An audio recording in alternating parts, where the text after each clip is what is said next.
Hi,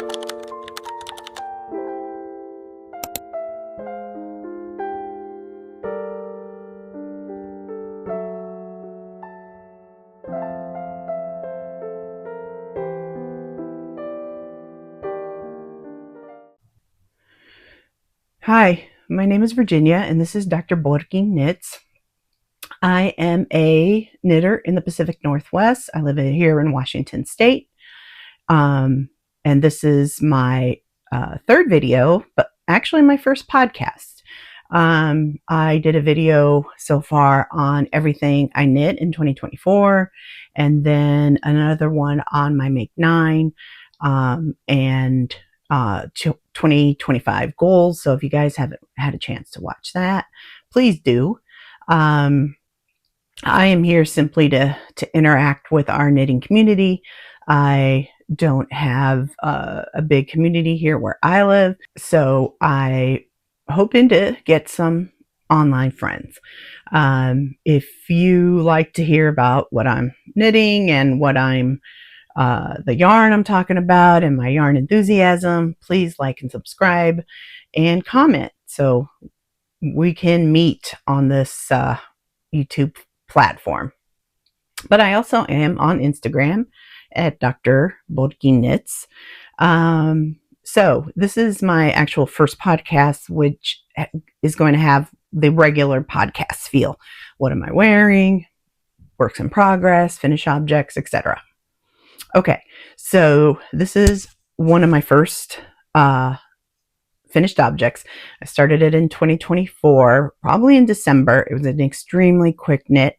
This is the Spring Breeze sweater by Two of Wands. I knit it in Redstag Fibre. This is all I have left, which is about 80 grams of 5 skeins. So I really, really like this yarn. If you are looking for a non-superwashed yarn that is pretty soft to the touch, I'm not going to say it's cashmere soft, but it's definitely pretty soft to the touch, I really recommend that you check them out. So this is the tag, and this is my leftover yarn. And so this yarn by Redstag Fibre is their Yorkshire DK in the color Royal Mantle. It is a mix of Polwarth and Masham. So I bought this at Flock Fiber Festival. They were there in 2024, and I hope that they're there again in 2025. And so in regards to the sweater, made on a large size needle, 10.5, and it's all garter stitch. Now, what of course wasn't my favorite thing was that it was, it's all seamed. So it seamed here, seamed under here, but I love the color. As you can see, the tonal differences in a hand-dyed yarn. But you could see I still have to improve on my seaming skills. Well, I guess I'll get to that. But other one looks okay. You could see I am definitely not the best seamer, but I think it's worth it because it's just such a light fabric. It is definitely not, you could say, cool, warm enough to wear in a snowstorm, but it's warm enough to definitely wear in the house. And it was just because it's knit on such a large needle. And I really like it because, as you know, garter stitch is just so squishy and cozy, and then doing it in this big gauge really makes for a cozy sweater.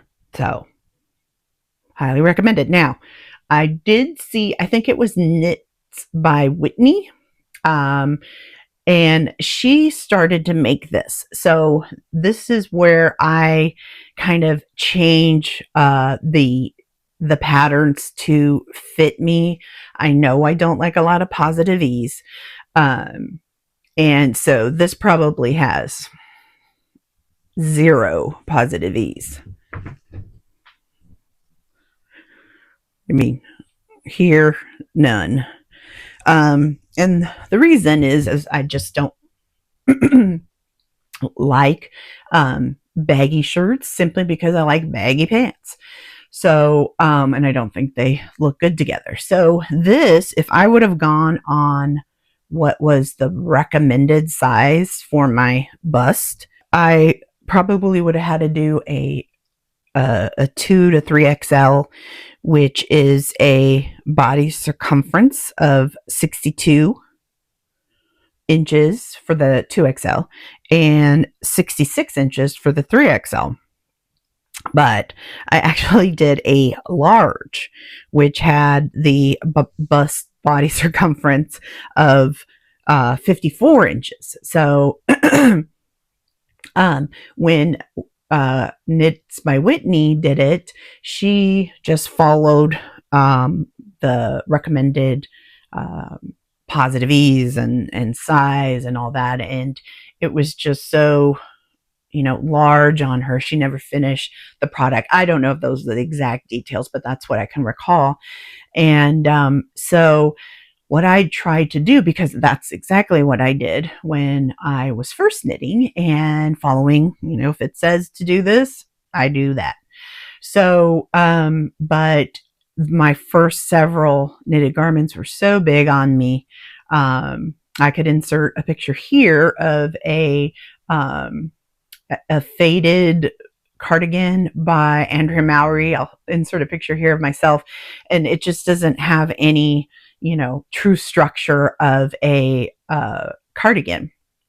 So now, after several mistakes of things I can't really even wear, I just started doing the size that I like, but also knowing, like, when you go down on a size on a pattern, it may not have the length I want. It may not have the, the arm depth that I want, but I know that, from here to here that I like 10 inches.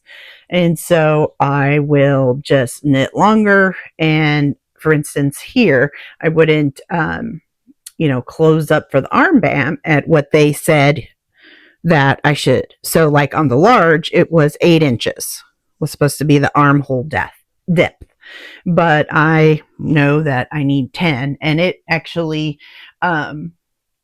wasn't even enough. I had to really kind of expand the armhole here with a triangle of cast on stitches so that I can. So I'm a very different knitter than my daughter is. My daughter Victoria, she has to be right on the amount of stitches, and she would not do anything like that. She would be, she wants to follow the instructions, and she knows to pick for her size, but she would just not be happy. But I'm a more of, hey, it looks okay, I'm gonna wear it, and I'm going to flub it, fake it till I make it type thing. Okay, so my next finished object, is the Traveler Hat by Andrea Mowry. Now, this was one of my Make 9, and so the first thing that I get to check off my list. I've started the gloves, and I can get to that when I get into my works in progress.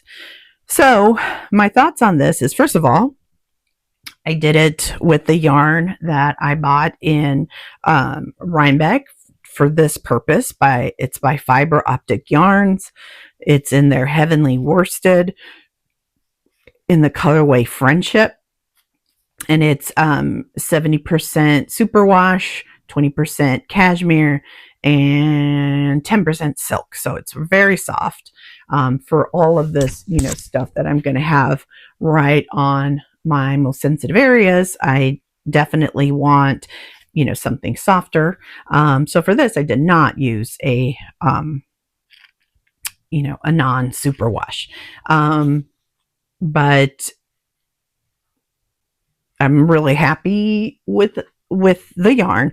The the pattern is a little bit weird in that, it's kind of a shape where, so when you put it on, it stretches out the way it's supposed to. And you could see that in her picture. I'll put it here. That it kind of puckers a little bit like cat ears. So I'll put this on, but let's see.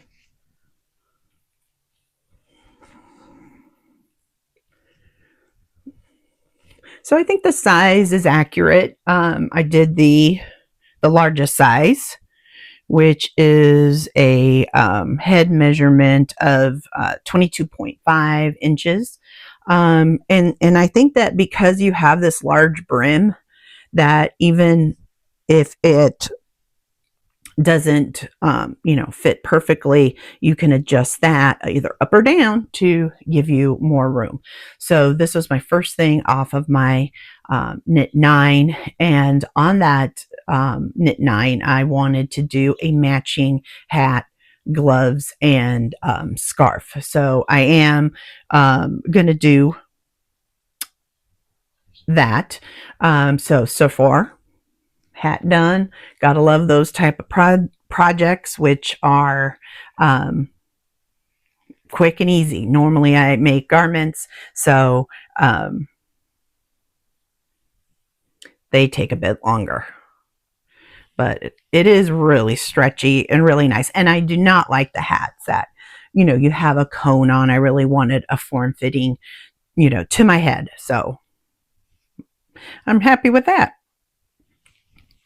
So let me put that here. Okay. So that is one of on my Make 9. The other one that is on my Make 9 is the Dude Sweater.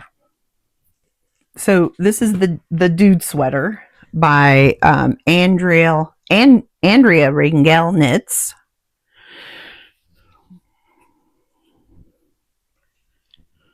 And this is on my Make 9. Now, I did not start this in 2025. I started it at the end of 2024. But what was on the reason this was on my Make 9 was because it was on my Make 9 to make my husband a sweater for the first time. I'm an extremely selfish knitter, and so this is the first time that I'm making him something. And this is patterned after the sweater worn by the dude in the Big Lebowski. And he's always like that. Have to say, my color work, isn't that good in here. It's an all ribbed pattern.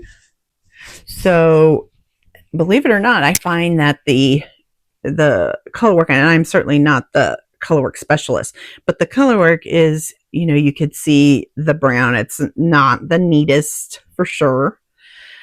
So, but I don't think he's going to mind, my husband, and he's happy that I'm creating this for him. So my goal is to finish it by next winter so that he can actually wear it. So I am making this with yarn from Pearl Soho. It's called Yonder. And this color is Heirloom White. And then I am pairing that with a brown. And this one is called Ginger Brown. And then a beige, which I don't have the band anymore, but they're very soft. They are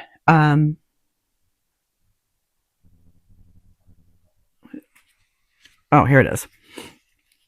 They are 50% alpaca and 50% Highland wool. And so they're very soft. So maybe a thicker yarn or maybe a tighter gauge would have given me a better, a better stitch with not showing the color work underneath. But I'm not changing it now. Okay, so my next project, which is also on my Make Dine, and I started it on December 25th, is the Anthology Throw. And this is by Helen Stewart. So this pattern was made for 2022 Advent kits. I started it for my Advent that I bought this year from Ruby and Roses. I'll show it here. And so I started this on Christmas because it was going to be my Christmas cast on.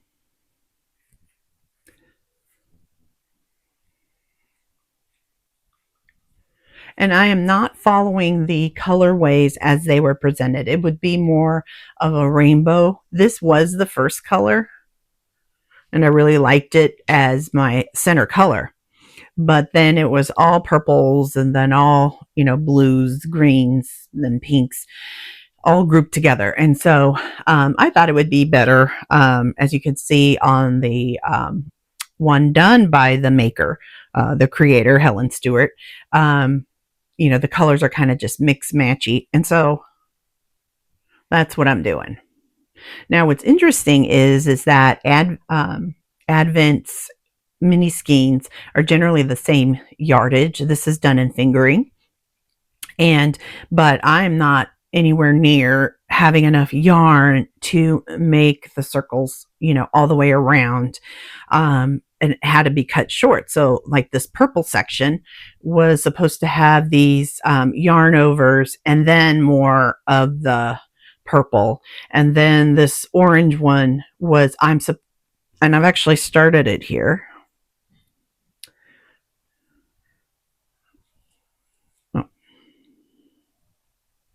This is a yarn over, and it's supposed to then have another yarn, a row or two after the yarn overs, but I won't have enough.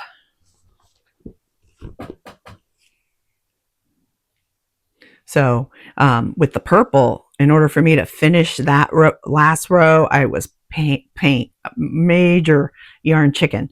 And this one I will have enough for sure to finish the row where the end of my row is right here. So what's funny is Chelsea Lux was one of my first knit stitch markers that I've ever purchased. And so now I always use a Chelsea Lux for my beginning of round. I could use anything else through the rest of the pattern, but the beginning of round has to be a Chelsea Lux.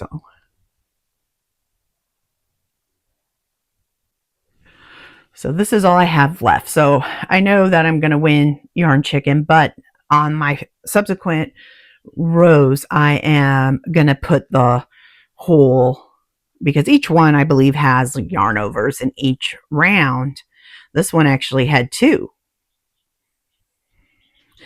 But, and so that I could have a couple of rows afterwards in the same color. Next is the Dakota Sweater by Maison Dane. It's D-E-N-E. I've actually made this pattern before, so it's one of the few that I'm now been knitting long enough where I can make for a second time and still enjoy it. This is made by the Wandering Flock in their new base. It's an Aran weight, and for each 50-gram skein, you get 130 yards. This is, what is the color? Oh, Wisteria. That's a perfect name.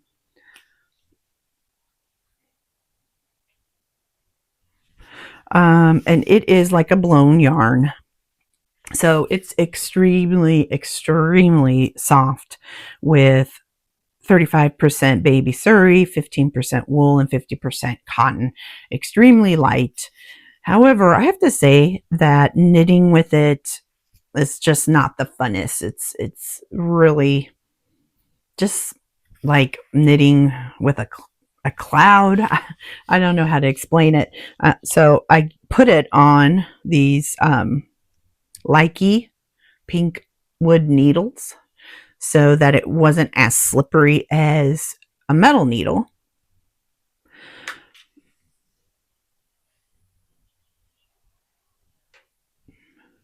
And so this is a half fisherman's rib. And why I always wanted, as soon as she put this base out and I saw it, I really wanted it, is because it has a lot of variegations in purples. There's light lavenders to almost white to darker purples and pink flecks.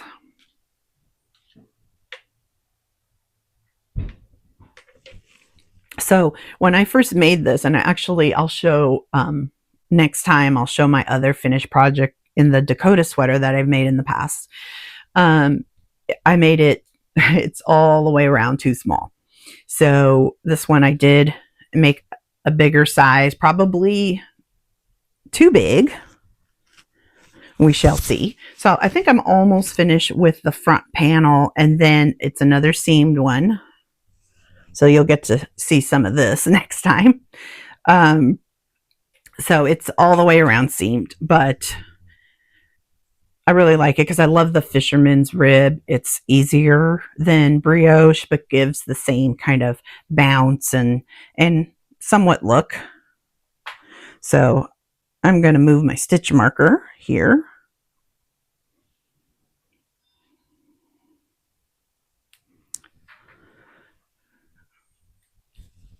I have this in a bag from the Starlight Knitting Society, which is a yarn shop in Oregon. I think it's so cute.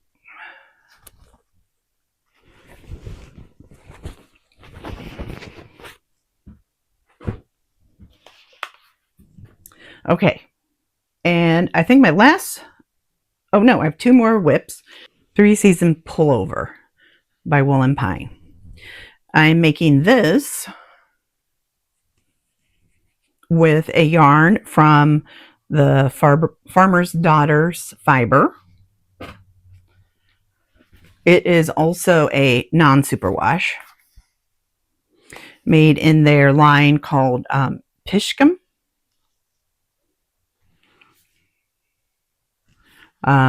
In the color, it's green, BITCH. And it is a DK, so you get 255 yards per 100 grams. And it's 100% Montana and Wyoming, so it's 100% Rambouillet. And it's, you know, a little bit toothier, but I wanted that for a cabled sweater. So this is the back panel, and you actually start with the neck line. So this is the neckline and a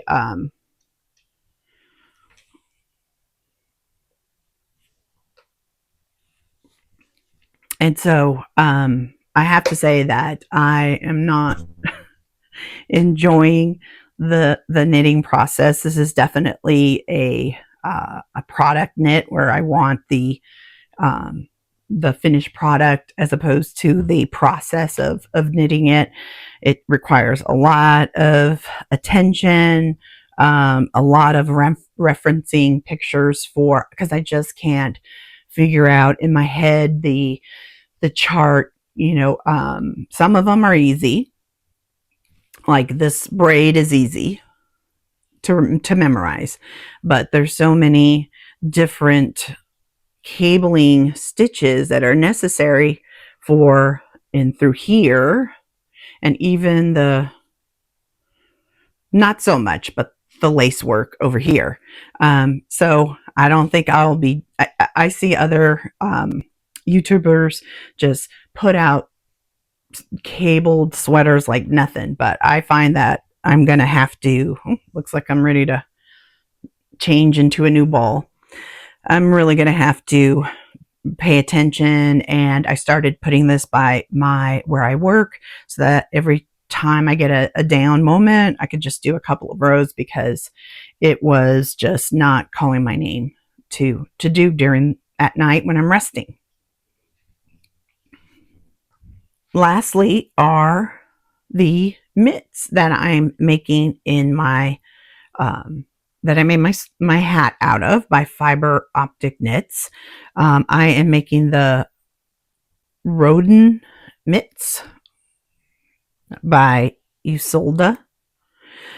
These are fingerless mitts that you could see you can fold down and make them fingerless, but that you can unfold so to give you a little bit more coverage. So I just started this. This is just the ribbing of one of the mitts. And you can see that it's done. It has to be done on a small circular scale. So I'm using double pointed needles, which so it is a little bit more time consuming. I may switch. I do have the small circular needles by Chiagu, and so I may switch over to that. So again, this is my yarn that I got for my set, and I just want to show you. I just realized I might not have shown you a close-up picture.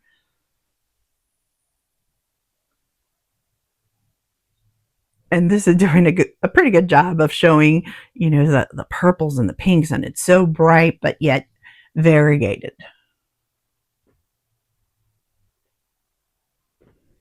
So just think it's so pretty. So this is my first time doing mitts. So far, so good. Wish me luck. Okay, so that's what I'm wearing, and works in progress. And I will probably still be working on all of these. I like to have 3 or 4 works in progress, so I certainly don't pump out a lot of end products when I have so many things on my needles.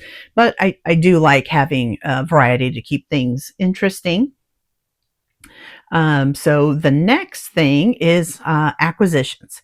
So in terms of acquisitions, I had made one of my goals, which I'm sure you've heard from other makers, to use my stash. And I was not going to buy anything until maybe Flock Fiber Festival in August.